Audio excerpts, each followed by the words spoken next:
Good morning, a student of class 8. I am Anil Kumar Singh, teacher of SFT. Today, I am going to teach you chapter 1. Name of chapter, how, when and where. Name of topics, how do you periodize. भारतीय इतिहास का विभाजन, समय, भारतीय इतिहास के समयों का विभाजन कैसे करते हैं। व्हाट इज ए कॉलोनियल, औपनिवेश क्या है। एडमिनिस्ट्रेशन, प्रोड्यूस रिकॉर्ड, प्रशासनिक लेखा जोखा। First of all, how do we पीरियोडाइज।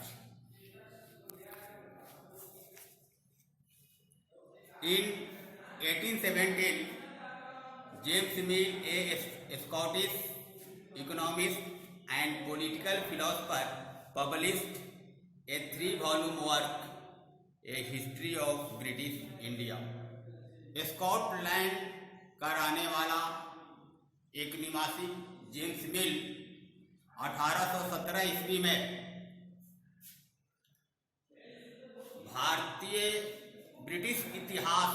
British Bharat का इतिहास एक पुस्तक को 3 खंडों में प्रकाशित कराया। He divided Indian history into 3 period, Hindu, Muslim and British. उसने भारत के इतिहास को 3 अवधियों में, हिंदू, मुसलमान और ब्रिटिश अंग्रेज, 3 अवधियों में बांटा। This way of periodisation of Indian history was accepted widely. उसके द्वारा यह भी किया गया भारतीय इतिहास के विभाजन को दूर दूर तक अर्थात व्यापक पैमाने पर स्वीकार किया गया। This division of Indian history James mill on the basis of religion. भारतीय इतिहास का यह विभाजन जेम्स मिल द्वारा धर्म पर आधारित था। He regarded Asians as uncivilized. Way Asia में रहने वाले लोगों को असभ्य मानते थे। He believed that only European could teach them manner and way of living. उनका यह मानना था कि इस असभ्य एशियाइयों को सभ्य बनाने और जीने के तरीके और शिष्टाचार को यूरोप के लोग बता सकते हैं। But after independence Indian historians discarded this religion based division. लेकिन स्वतंत्रता प्राप्ति के बाद धर्म पर आधारित इस विभाजन को भारतीय इतिहासकार नहीं मानते थे। According to Indian historians, the development of in India were influenced by several factors, not only merely by the religion of rulers. भारतीय इतिहासकारों के अनुसार भारत का विकास में बहुत सारे कारकों का योगदान था। बहुत सारे कारकों के द्वारा भारतीय विकास प्रभावित थी, न कि सिर्फ शासकों के धर्म से ही प्रभावित थी। They divided history in ancient, medieval and modern. भारतीय इतिहासकारों ने भारत के इतिहास को 3 भागों में विभाजित किया, जिसे प्राचीन, मध्यकाल और आधुनिक काल कहा गया। But this classification was not accepted by all. लेकिन इस विभाजन को भी सभी लोगों के द्वारा स्वीकार नहीं किया गया। It had too many problem. इस विभाजन में बहुत सारी समस्याएं थी। This periodisation of Indian history was based on western history. भारतीय इतिहास का यह विभाजन पाश्चात्य इतिहास पर आधारित था। The modern period was associated with growth of all forces of modernity. The modern period was associated with the growth of all forces of modernity.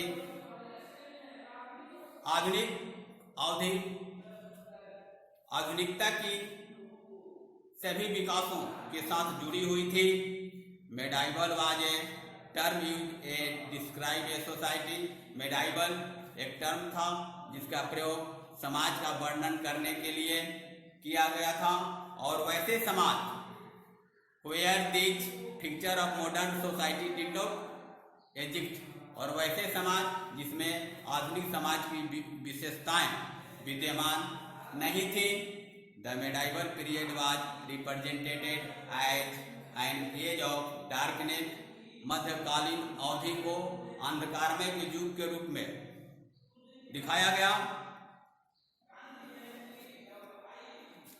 But in fact, we find under British rule, Indians did not have equality, freedom and liberty. लेकिन वास्तव में British शासन के दौरान हम ये पाते हैं कि भारतीयों के बीच समानता, स्वतंत्रता और उदारता नहीं थी। Nor was the period of the economic growth and progress. उस अंग्रेजों के समय में भारत का आर्थिक विकास और प्रगति नहीं हो पाई थी। अगला पॉइंट है व्हाट इज कॉलोनियल। औपनिवेशिक क्या है?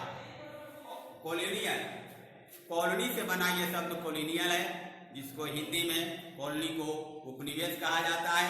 तो सबसे पहले हम कॉलोनी को समझेंगे। We understand to colony territory और country which settled by migrant from another country called colony. किसी बाहरी देश से आने वाले लोगों के द्वारा बसाया गया क्षेत्र कॉलोनी कहलाता है। British come to India as traders and then established themselves as conquerors, subjugating local Nawab and राजा। अंग्रेज भारत में एक व्यापारी के रूप में आए थे, जो बाद में यहाँ के स्थानीय नवाबों और राजाओं को अपने अधीन कर स्वयं को विजेता के रूप में स्थापित किए। They took control over the economy and society. Bharat की अर्थव्यवस्था और समाज पर उन्होंने नियंत्रण कायम किया। They collected revenue to meet all their expenses. अपने सभी खर्चों के लिए उन्हें राजस्व वसूलने लगा। brought the good they want in low price and produced crops which gave them profit।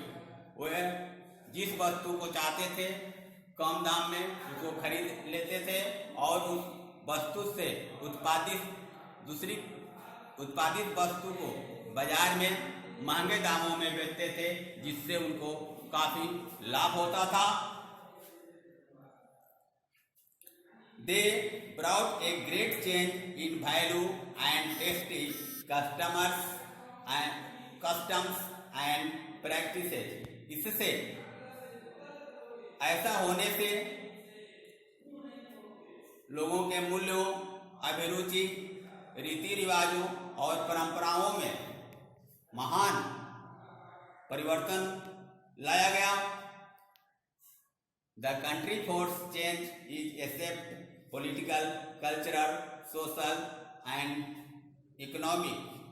देश में राजनैतिक, सांस्कृतिक, सामाजिक और आर्थिक जैसे सभी पहलुओं में परिवर्तन हुआ।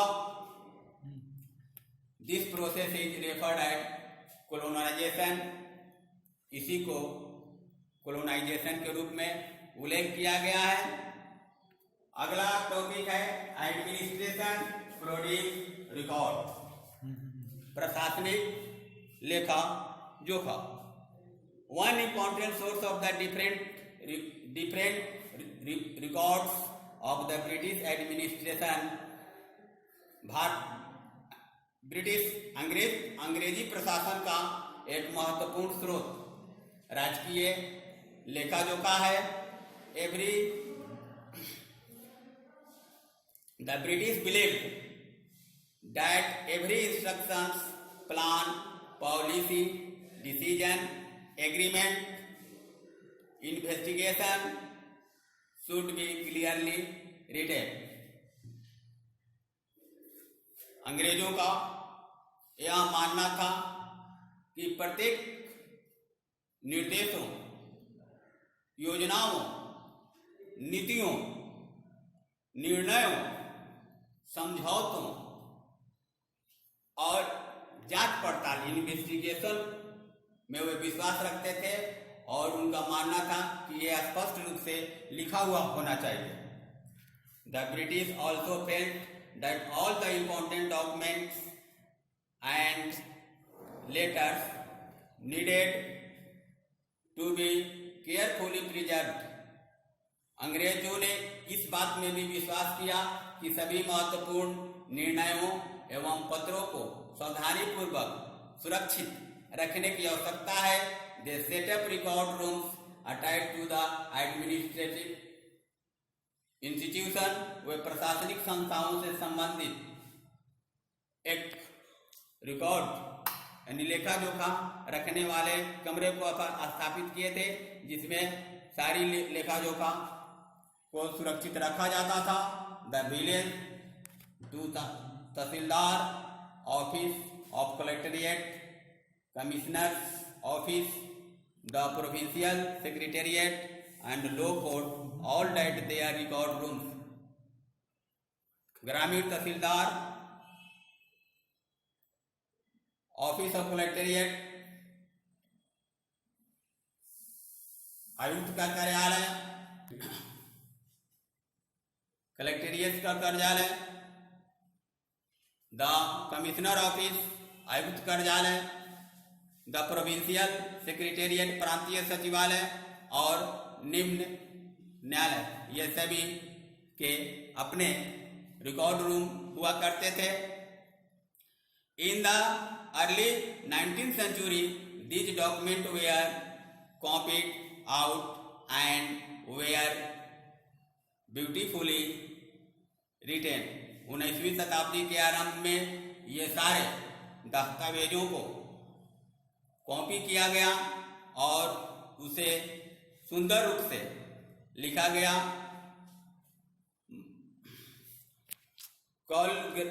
Calligraphists are those who are special in the art of beautiful writing. Calligraphist वैसे लोग होते थे जो सुंदर लिखावट में किसी वस्तु को लिखते थे. By the middle of the 19th century, with the spread of printing, 19वीं शताब्दी के मध्य में छपकाने का आविष्कार हुआ, जिससे उस सभी कागजातों को छपाई होने लगी. Thank you. Class to be continue.